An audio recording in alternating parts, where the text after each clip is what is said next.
glaciares, entonces es necesario echar luz sobre qué es lo que se está intentando desde el gobierno, qué es lo que significaría la sanción de lo que pretende el gobierno.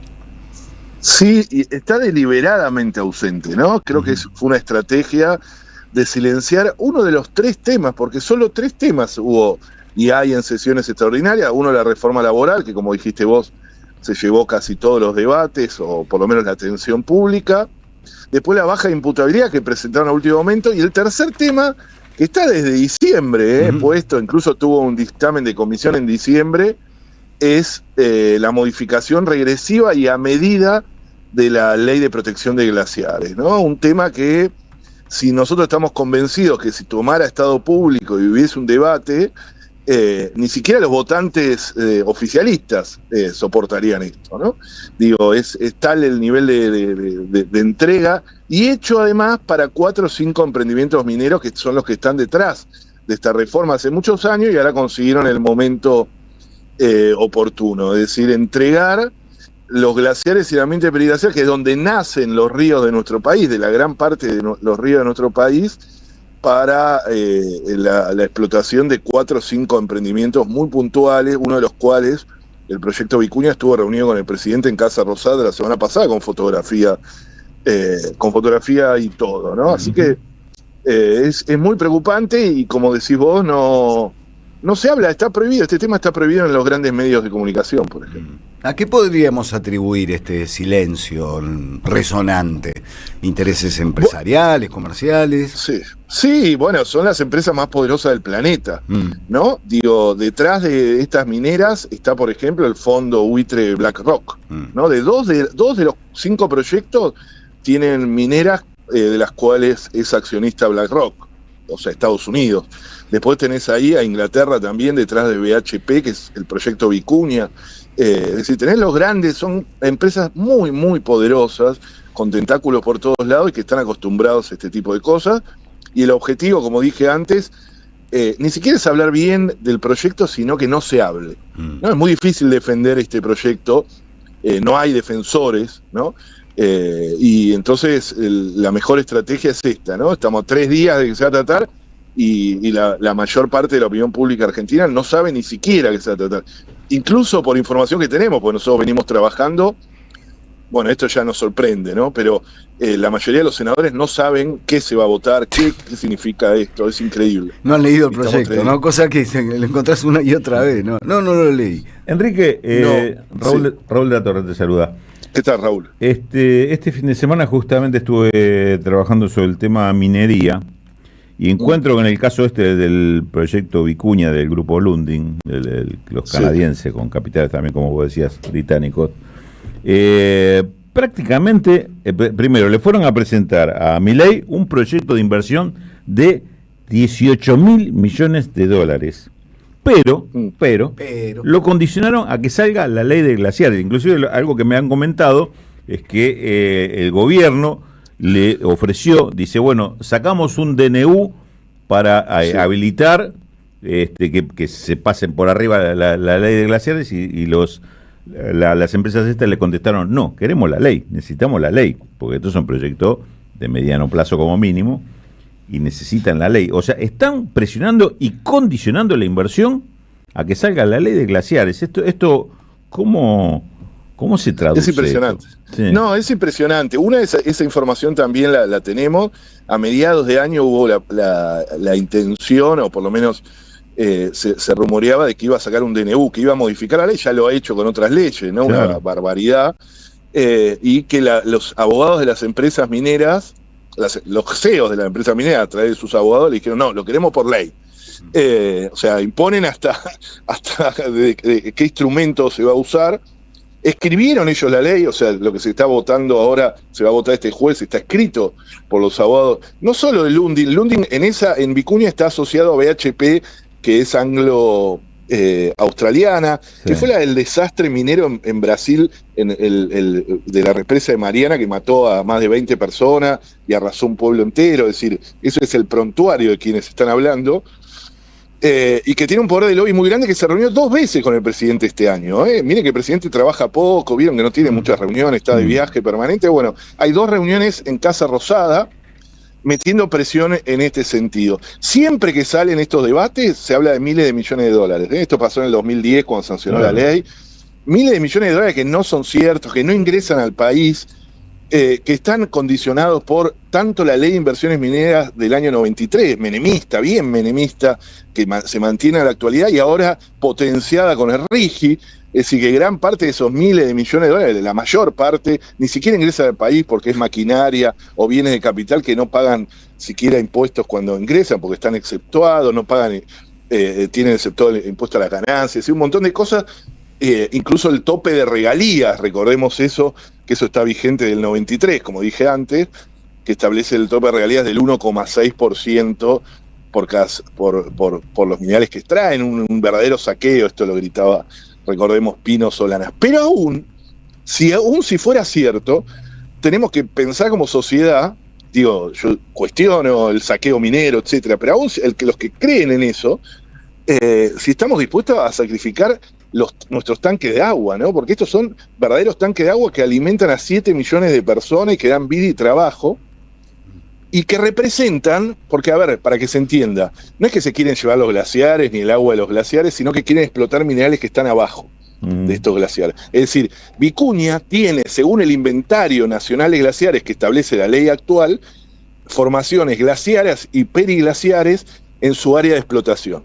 Por eso lo que quieren es modificar la ley a su proyecto y no modificar su proyecto a la ley, que debería ser como hacemos todos los argentinos. Es decir, invierten, ¿no? Miren el poder que tiene, que pueden meterlo en extraordinarias y pueden hacer que actúe como una especie de escribanía. Eso representa, pero pará, lo protegido, esto es lo último que digo, lo protegido por la ley de glaciares en ese inventario que está prohibido hacer minería es menos del 1% de la cordillera y precordillera. Es decir, no es una ley que prohíbe la minería en Argentina ni nada, sino que en esos lugares nada más. Lo que pasa es que hay 5 proyectos de grandes transnacionales, entre ellos Barrick, las que nombramos antes, que tienen proyectos en estos lugares, ¿no? Sí, yo te iba a agregar para ubicarnos, inclusive física y geográficamente. En el caso de Vicuña, lo que estamos hablando es un proyecto que sobre la cordillera, que está justo en el límite de La Rioja y San Juan. Es decir, una parte del proyecto es una mina sobre La Rioja, que creo que es de José María, y después el otro, Filo, no me acuerdo cuánto, es el Filo que estaba... del Sol. ¿Filo?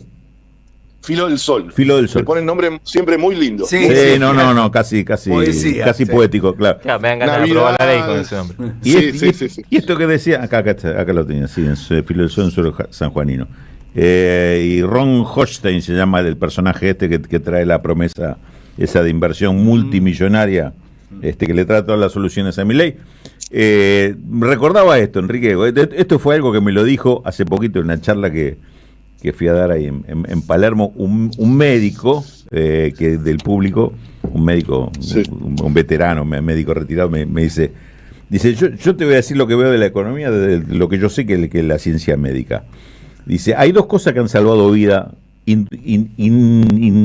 nadie lo puede discutir, indiscutiblemente. Uno son las vacunas, otra es el agua potable.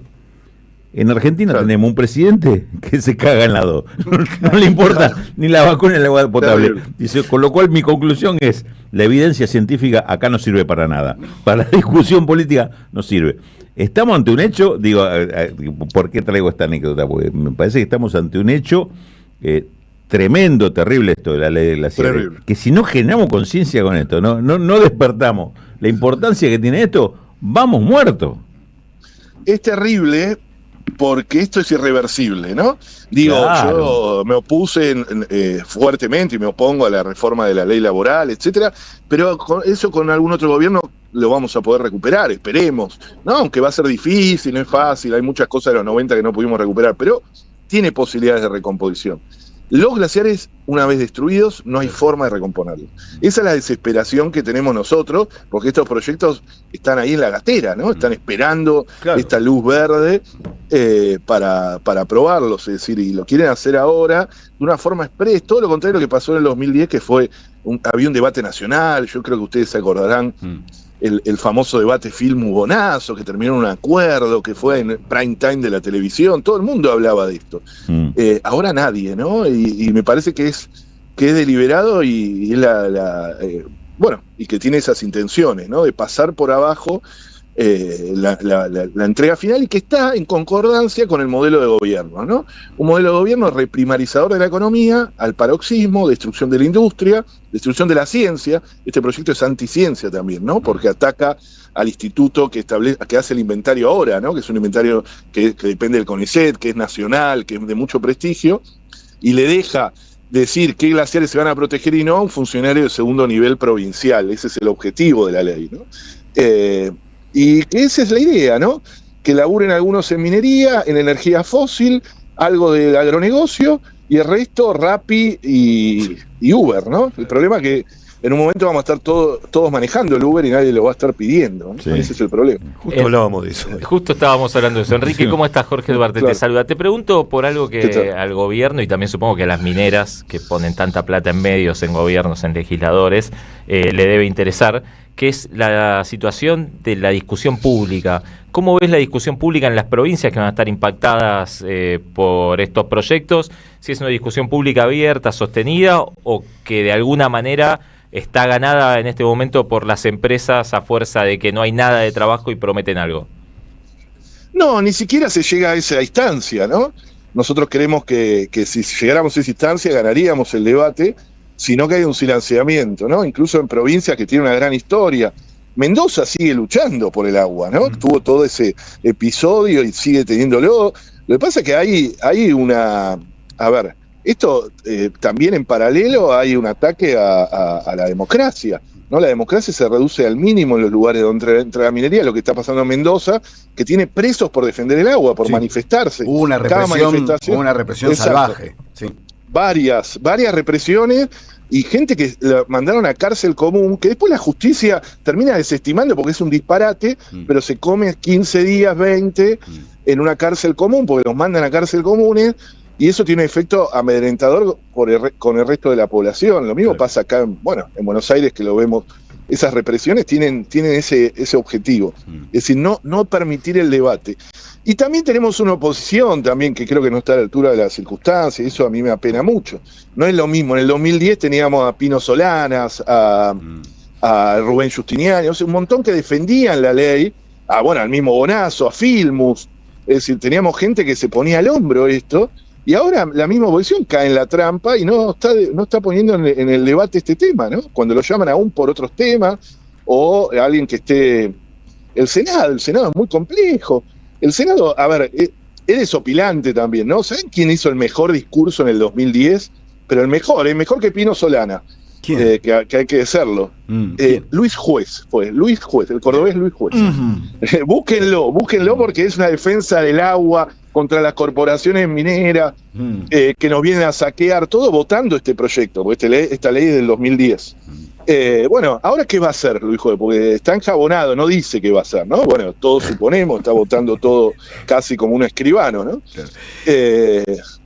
Así estamos, ¿no? Enrique, estamos hablando con Enrique Viale, abogado especialista en derecho ambiental. Estamos ante lo que parece lamentablemente un partido ya jugado y decidido y definido. ¿Qué posibilidades hay de aún sabiendo, ¿no?, la poca confianza que nos produce el Poder Judicial en la Argentina, pero de una posible búsqueda por el lado de la judicialización, de señalar varias cuestiones que hacen de esta ley de glaciares algo absolutamente inviable?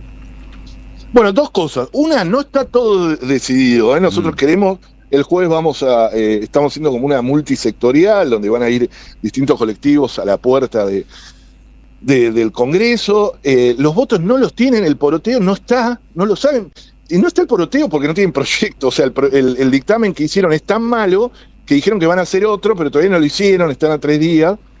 Es decir, que estamos ahí, ojo, porque varios, por ejemplo, que votaron la reforma laboral patagónico a partir de los incendios que generó una zozobra ambiental, ahora están diciendo que no van a acompañar esto. Son 2 provincias nada más las que están a favor de esto, que es Mendoza y San Juan, es decir, que no tienen tanto apoyo como se creía. Iba a ser moneda de cambio con reforma laboral y finalmente no lo fue, entonces no está tan fácil el partido para ellos, pero está difícil, ¿no? Sí, eso sí, no quiero decir.